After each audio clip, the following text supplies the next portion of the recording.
आशा करती हूँ आप सब सही होंगे। आज है नवरात्र का छठा दिन और हम पढ़ने वाले हैं छठा अध्याय। आप मेरे साथ एंड तक इस वीडियो में बने रहिएगा। इस पूरे अध्याय को अपने मन और पूरी लगन से सुनिएगा।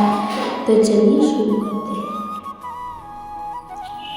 मैं सर्वकेश्वर भैरव के अंक में निवास करने वाली उत्कृष्ट पंडित पंडवती देवी का चिंतन करता हूँ। मैं नागराजों के आसन पर बैठी है। नागों के फणों में सुशोभित होने वाली मानिकों की विशाल माल से उनकी देहलता उद्भासित हो रही है। सूर्य के समान उनका तेज है। 3 नेत्र उनकी शोभा बढ़ा रहे हैं। वे हाथों में माला कपाल और कमल लिए हुए हैं तथा उनके मस्तक में अर्धचंद्र मुकुट सुशोभित है। ऋषि कहते हैं, देवी का यह कथन सुनकर दूत को बड़ा आवेश हुआ और उसने दैत्यराज के पास जाकर सब समाचार विस्तार पूर्वक कह सुनाया। दूत के उस वचन को सुनकर दैत्यराज कुपित हो उठा और दैत्य सेनापति धूम्रलोचन से बोला, धूम्रलोचन, तुम शीघ्र अपनी सेना साथ लेकर जाओ और उस दुष्ट को केश पकड़कर घसीटते हुए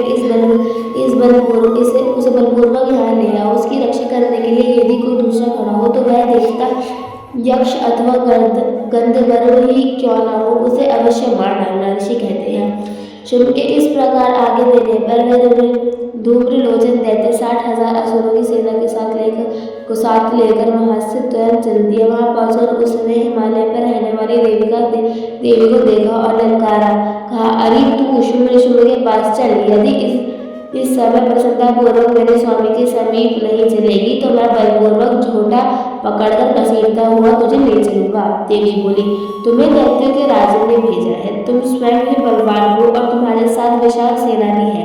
ऐसी दशा में यदि मुझे बलपूर्वक ले चलोगे तो मैं तुम्हारे क्या कर सकती हूँ। ऋषि कहते हैं, देवी को यह कहने पर असुर धूम्रलोचन उनकी ओर दौड़ा। तब अंबिका ने हूँ शब्द के उच्चारण मात्र से उसे भस्म कर दिया। फिर तो क्रोध में भरी हुई दैत्यों की विशाल सेना और अंबिका एक दूसरे पर तीखे साय के शक्तियों तथा फरसों की वर्षा आरंभ की। उतने में ही देवी का बाहर से क्रोध में भरकर भयंकर गर्जना करके गर्दन के बालों को हिलाता हुआ असुरों की सेना में कूद पड़ा। उसने कुछ दैत्यों को पंजों की मार से, कितनों को अपने जबड़े से और कितनों को ही महादैत्यों को पटक कर ओट की दाढ़ों से घायल करके मार डाला। उस सिंह ने अपने नखों से कितनों के पेट फाड़ डाले और थप्पड़ मार कर कितनों के सिर धड़ से अलग कर दिए।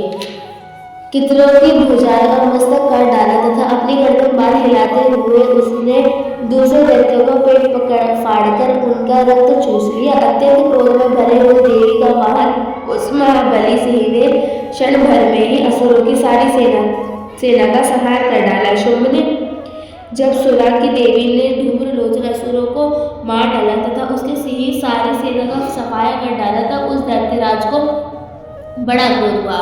उसका ओठ कांपने लगा। उसने चंड और मुंड नामक महादैत्यों को आज्ञा दी, हे चंड और हे मुंड, तुम लोग बहुत बड़ी सेना लेकर वहां जाओ। उस देवी को जोटे पकड़कर अथवा उसे बांधकर शीघ्र यहाँ ले आओ। यदि इस प्रकार उसको लाने में संदेह हो तो युद्ध में सब प्रकार के अस्त्र शस्त्र तथा समस्त असुरी सेना का प्रयोग करके उसकी हत्या कर डालना।